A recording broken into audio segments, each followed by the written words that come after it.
Good morning class. आज हमारा triple EM में टॉपिक है चौथा और वो हमारा इस प्रकार है, निम्न प्रतिरोधी पदार्थ एवं उनके अनुप्रयोग। निम्न प्रतिरोधी यानी कि जिस मटेरियल का प्रतिरोध कम है उसके बारे में समझेंगे और उसका यूज समझेंगे। ठीक है फ्रेंड, देखिए निम्न प्रतिरोधी पदार्थ में हमारा पहला आता है तांबा। इसके बारे में थोड़ा हम देख लेते हैं। तांबे की चालकता उच्च होती है और प्रतिरोधकता निम्न होती है। चालकता उच्च होती है और प्रतिरोधकता निम्न होती है। ये पदार्थ अचुंबकीय और अलौह धातु है, यानी कि इसका प्रयोग तो हम इलेक्ट्रोमैग्नेट बनाने के लिए करते हैं, परंतु ये जो धातु है वह आसानी से चुंबकित नहीं होती। ठीक है फ्रेंड, तो ये पॉइंट हो गया। फिर है हमारा अनिलन, अनिलिंग। ये क्या होता है थोड़ा हम समझेंगे। देखिए तांबा आपका पहले थोड़ा कठोर होता है, ठीक है, तो इसको मृदु बनाने के लिए क्या करते हैं कि तांबे को थोड़ा हम लोग गर्म करते हैं, तो ये तांबा थोड़ा फैल जाता है। ठीक है, फिर उसके बाद इसको ठंडा करते हैं। ठीक है फ्रेंड, तो हमारा तांबा थोड़ा सिकुड़ जाता है। ठीक है, तो इस प्रक्रिया में क्या होता है कि हमारा इसका फैलने से और सिकुड़ने से ये जो हमारा तांबा है सिकुड़ने से जो है ये बहुत ही मृदु बन जाता है। मृदु माने सॉफ्ट। ठीक है फ्रेंड, तो यह जो हमारी प्रक्रिया है ये क्या कहलाती है? अनीलिंग। ठीक है फ्रेंड, अच्छा अब हमें ये देखना होता है कि किस टेम्परेचर पे इसकी प्रतिरोधकता बहुत कम होती है। तो हमने प्रैक्टिकल्स किए और इसके बाद हमें पता चला कि 20 डिग्री सेल्सियस पर इसकी प्रतिरोधकता निम्न होती है। और वह कितनी होती है? वो होती है 1.72 इंटू 10⁻⁻8 ओम मीटर। ठीक है, तो 20 डिग्री सेल्सियस पर हमारा रो यानी कि प्रतिरोधकता यानी कि रेजिस्टिविटी कितनी होती है? 1.72 इंटू 10⁻⁻8 ओम मीटर। ठीक है फ्रेंड, अच्छा अगला पॉइंट है ऑक्सीडेशन। ये क्या होता है? देखिए तांबा हमारा जब ऑक्सीजन के संपर्क में आता है तो क्या होता है फ्रेंड? यहाँ पर ऑक्सीकरण की प्रक्रिया के कारण एक ऑक्सीकरण की लेयर बन जाती है। ठीक है फ्रेंड, और जब ये लेयर बन जाती है तब उसके बाद ऑक्सीकरण हमारा नहीं होता। ठीक है, तो ऑक्साइड परत, ठीक है फ्रेंड, ऑक्साइड परत रक्षक के रूप में संक्षारण को रोकती है। ठीक है फ्रेंड, अगला पॉइंट है अनिलन किए तांबे का घनत्व व गलनांक। मतलब इस प्रोसेस के बाद हमारे तांबे का घनत्व कितना होता है? 8.89 पर मीटर क्यूब और गलनांक इतना होता है। गलनांक क्या होता है फ्रेंड, इसको समझ लीजिए। मान लीजिए ये तांबे का तार है, इसको हम धीरे धीरे गर्म करेंगे तो क्या होगा? इसमें से एक लाइट निकलेगी, ठीक है, और ये गर्म होता चला जाएगा।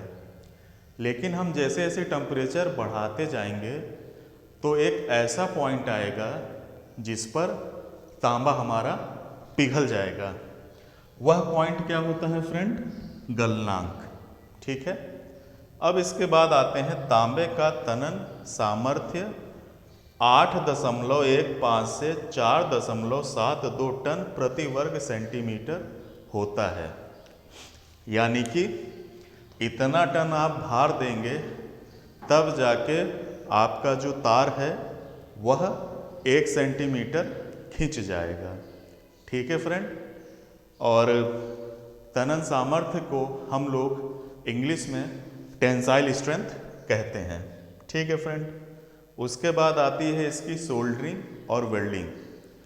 कॉपर को सोल्ड और वेल्ड करना बहुत ही आसान होता है। ठीक है फ्रेंड। तो ये कुछ उसके बारे में पॉइंट्स थे। ठीक है। अब इसके अनुप्रयोग देखते हैं। कॉपर का यूज़ कहाँ होता है? कॉपर का पहला यूज़ होता है ओवरहेड लाइन में।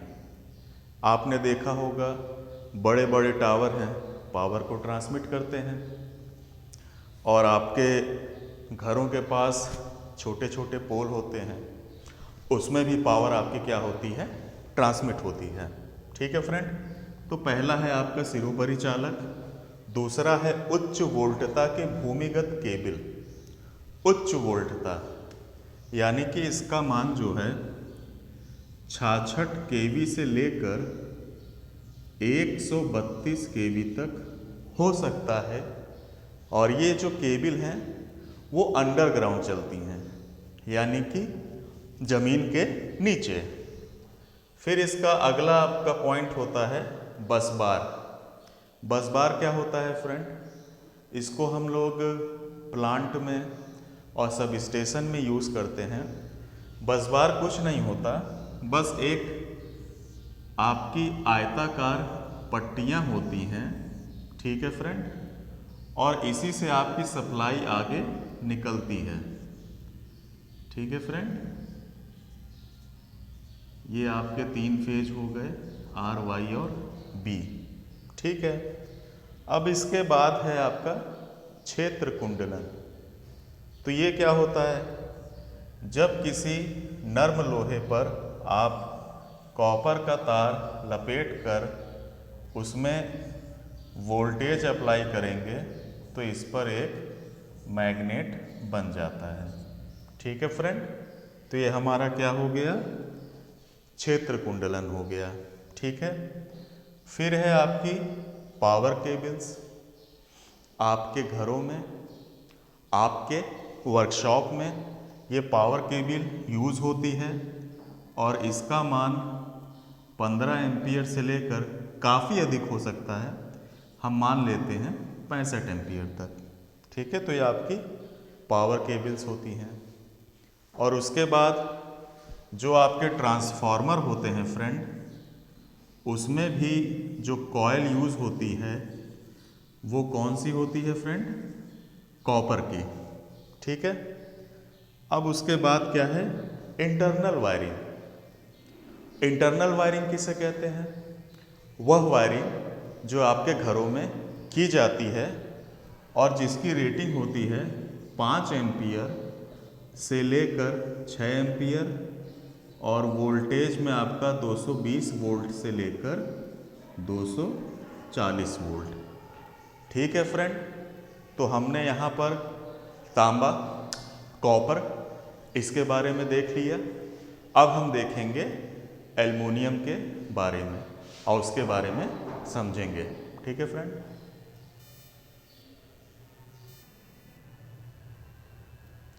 ओके स्टूडेंट, अब हमारा अगला टॉपिक है एल्युमिनियम। ठीक है।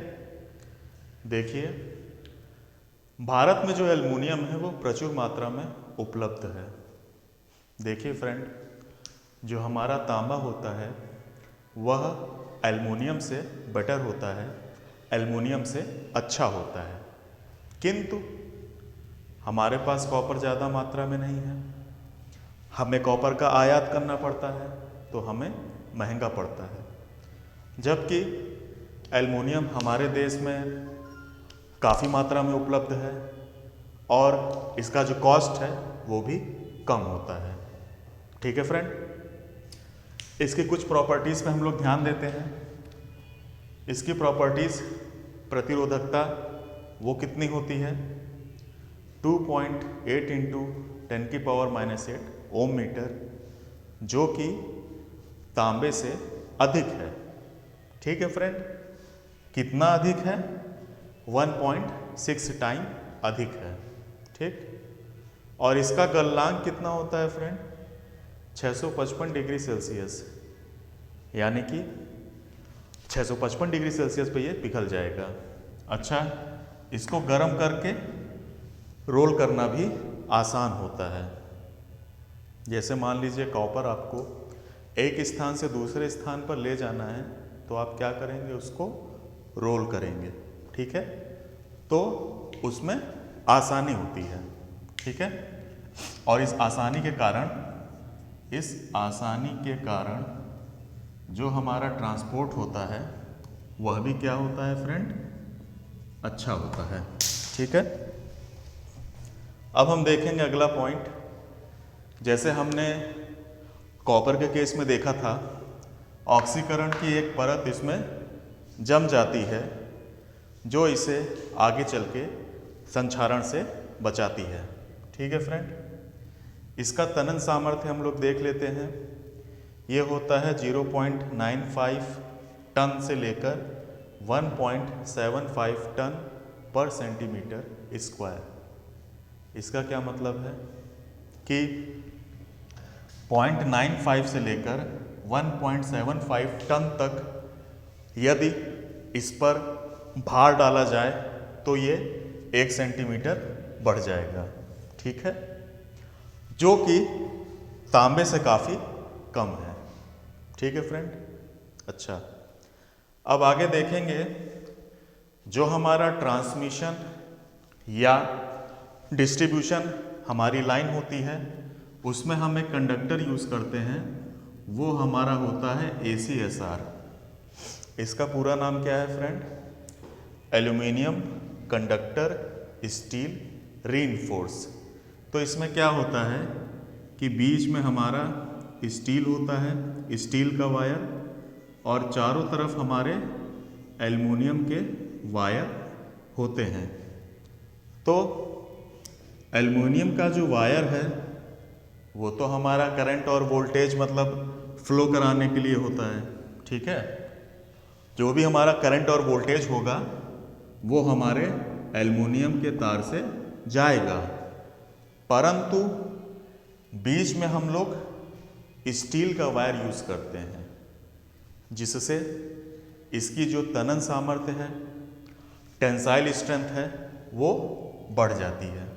ठीक है फ्रेंड, तो इसको याद रखिएगा। और इसके एप्लीकेशन में आते हैं। आपको पहले बता दिया हमने, सिरोपरी लाइन में इसका यूज़ होता है। इसका यूज़ बसबार में भी होता है। ठीक है फ्रेंड, और कई प्रकार की आपकी मोटरें होती हैं, खास तौर की जो हमारी स्क्वायरल केज मोटर। ठीक है फ्रेंड, स्क्वायरल केज मोटर, इसमें हम इसको यूज़ करते हैं। और फिर से वही बात आपकी आ जाती है कि हमारी जो पावर लाइन है, भाई हम कॉपर तो यूज करते ही थे, हम एल्युमिनियम भी यूज करते हैं, क्योंकि यह सस्ता होता है। ठीक है फ्रेंड, इंटरनल वायरिंग में भी इसका यूज़ होता है और ट्रांसफार्मर में भी। ठीक है फ्रेंड, तो ट्रांसफार्मर में इसका यूज़ हम लोग कैसे करते हैं? हम लोग फील्ड वाइंडिंग के लिए भी करते हैं और कनेक्शन के लिए भी करते हैं। ठीक है फ्रेंड, तो इसके बाद हमारा एक और कंडक्टर है स्टील, उसके बारे में हम लोग आगे पढ़ेंगे। आज के लिए इतना ही फ्रेंड, थैंक यू क्लास।